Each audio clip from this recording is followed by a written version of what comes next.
सोनम वांगचुक एक ऐसा नाम जो शिक्षा, पर्यावरण और नवाचार के लिए दुनिया भर में जाना जाता है। वही सोनम वांगचुक जिनकी जिंदगी पर बनी फिल्म 3 इडियट्स का किरदार फुनसुक वांगडू लोगों को आज भी याद है। लेकिन अब ये नाम एक बार फिर सुर्खियों में है और वजह बेहद गंभीर है। नमस्कार, आदाब, आप देख रहे हैं द हिंदी टॉप और मैं हूं आपके साथ सामिया खान। 26 सितंबर को सोनम वांगचुक को नेशनल सिक्योरिटी एक्ट यानी कि NSA के तहत गिरफ्तार कर लिया गया।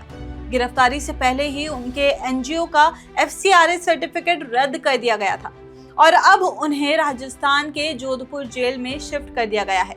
लेकिन सवाल यह है कि आखिर क्यों गिरफ्तार किया गया देश के इतने बड़े शिक्षा सुधारक और पर्यावरण कार्यकर्ता को। दरअसल 24 सितंबर को लेह में बड़ा विरोध प्रदर्शन हुआ। ये प्रदर्शन लद्दाख के पूर्व राज्य के दर्जे और 6ठी अनुसूची में शामिल करने की मांग को लेकर था। सोनम वांगचुक पिछले 2 हफ्तों से इस मुद्दे पर अनशन कर रहे थे, लेकिन उसी दिन यानी कि 24 सितंबर को ही ये प्रदर्शन हिंसक हो गया। पुलिस और प्रदर्शनकारियों के बीच झड़प हुई, गोलीबारी तक पहुंच गई। इस हिंसा में 4 लोगों की मौत हो गई और 70 से ज्यादा लोग घायल हो गए। इतना ही नहीं, गुस्से में प्रदर्शनकारियों ने लेह स्थित बीजेपी दफ्तर को भी आग के हवाले कर दिया। हालात बेकाबू होते देख पुलिस और प्रशासन ने कर्फ्यू लगाया और इंटरनेट सेवाएं पूरी तरह से बंद कर दी गई। अब सरकार का कहना है कि इस पूरे मामले के पीछे सोनम वांगचुक की भूमिका है। उन पर आरोप लगाया गया है कि उन्होंने लोगों को भड़काया है और हिंसा की आग सुलगाई है। इसी आरोप के आधार पर उन पर NSA लगाया गया और उन्हें गिरफ्तार कर लिया गया। लेकिन सोनम वांगचुक के समर्थक और विपक्षी दल इस बात को पूरी तरह नकार रहे हैं। उनका कहना है कि वांगचुक हमेशा से शांति और अहिंसा के रास्ते पर चले हैं और उन्होंने हिंसा को कभी बढ़ावा नहीं दिया। गिरफ्तारी के बाद विपक्षी दलों ने केंद्र सरकार और बीजेपी पर जोरदार हमला बोला है। कांग्रेस नेता जयराम रमेश ने कहा कि भारतीय राष्ट्रीय कांग्रेस सोनम वांगचुक की NSA के तहत गिरफ्तारी की कड़ी निंदा करती है। उन्होंने आरोप लगाया कि केंद्र सरकार अपनी नाकामी छुपाने के लिए ये सब कर रही है। जयराम रमेश ने याद दिलाया कि 2020 के लेह हिल काउंसिल चुनाव में बीजेपी ने 6ठी अनुसूची का दर्जा देने का वादा किया था, लेकिन उस वादे से मुकर गई। वहीं TMC की सांसद सागरिका घोष ने केंद्र सरकार पर असहमति दबाने का आरोप लगाया है। उन्होंने कहा कि मोदी सरकार किसी भी विरोध को राष्ट्र विरोधी बताकर सख्त कानूनों का इस्तेमाल करती है। जम्मू कश्मीर के मुख्यमंत्री उमर अब्दुल्ला ने भी वांगचुक की गिरफ्तारी को दुर्भाग्यपूर्ण बताया है। उनका कहना था कि सरकार ने जनता से वादे किए थे, लेकिन अब उनसे मुकर रही है।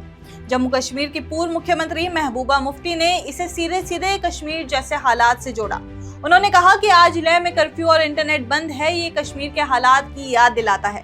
महबूबा ने सवाल उठाया कि अगर कोई व्यक्ति पूरी जिंदगी शांति और अहिंसा के पक्ष में खड़ा रहा है तो वो सलाखों के पीछे कैसे पहुंच सकता है। वहीं दिल्ली के पूर्व मुख्यमंत्री अरविंद केजरीवाल ने भी मोदी सरकार पर हमला बोला। उन्होंने लिखा कि रावण का भी अंत हुआ, कंस का भी अंत हुआ, हिटलर और मुसोलिनी का भी अंत हुआ। आज भारत में तानाशाही चरम पर है और तानाशाहों का अंत हमेशा बुरा होता है। सिर्फ यही नहीं, CPI-M के सांसद जॉन ब्रिटास और CPI-ML के महासचिव दीपांकर भट्टाचार्य ने भी गिरफ्तारी को गलत ठहराया है और कहा है कि ये लोकतंत्र और जनता की आवाज को दबाने की कोशिश है। अब बात करें सोनम वांगचुक की मांगों की, तो वो लंबे समय से लद्दाख को पूर्ण राज्य का दर्जा दिलाने और इसे संविधान की 6वीं अनुसूची में शामिल करने की मांग कर रहे हैं। उनका कहना है कि लद्दाख की संस्कृति, संसाधन और जनजातीय पहचान को बचाने के लिए ये बेहद जरूरी है। इस मुद्दे पर उन्होंने लद्दाख से लेकर दिल्ली तक कई शांतिपूर्ण प्रदर्शन किए, लेकिन इस बार जब प्रदर्शन ने हिंसक मोड़ ले लिया, तभी से प्रशासन और सरकार ने उन पर कार्रवाई तेज कर दी और नतीजा ये हुआ कि अब वो NSA जैसे कड़े कानून के तहत जेल में है। NSA यानी कि नेशनल सिक्योरिटी एक्ट का इस्तेमाल आमतौर पर तब किया जाता है जब सरकार को लगता है कि कोई व्यक्ति देश की सुरक्षा और शांति के लिए खतरा है। इसमें बिना मुकदमा चलाए लंबे समय तक हिरासत में रखा जा सकता है। यही वजह है कि विपक्ष सवाल उठा रहा है कि आखिर एक पर्यावरण कार्यकर्ता और शिक्षा सुधारक को इस कानून के तहत क्यों गिरफ्तार किया गया है। गिरफ्तारी के बाद लद्दाख के हालात और तनावपूर्ण हो गए हैं, लोग आक्रोशित हैं और प्रशासन अलर्ट पर है। तो कुल मिलाकर तस्वीर साफ है, सोनम वांगचुक का संघर्ष लद्दाख को अधिकार दिलाने का था, लेकिन अब इस संघर्ष ने उन्हें सीधे जेल तक पहुंचा दिया है। वांगचुक के समर्थक कह रहे हैं कि सरकार लोकतांत्रिक आवाज को दबा रही है। वहीं सरकार का दावा है कि वांगचुक ने लोगों को हिंसा के लिए भड़काया है। सच क्या है ये तो आने वाले दिनों में जांच और हालात से साफ होगा, लेकिन इतना तय है कि लद्दाख आज देश की सबसे बड़ी राजनीतिक बहस का केंद्र बन गया है। आपकी इस खबर पे जो भी राय है हमें कमेंट्स करके जरूर बताइए और ऐसे ही और जानकारी के लिए आप हमारे चैनल द हिंदी टॉप को सब्सक्राइब कर लें। इसके अलावा आप हमें एक्स, फेसबुक और इंस्टाग्राम पर भी फॉलो कर सकते हैं।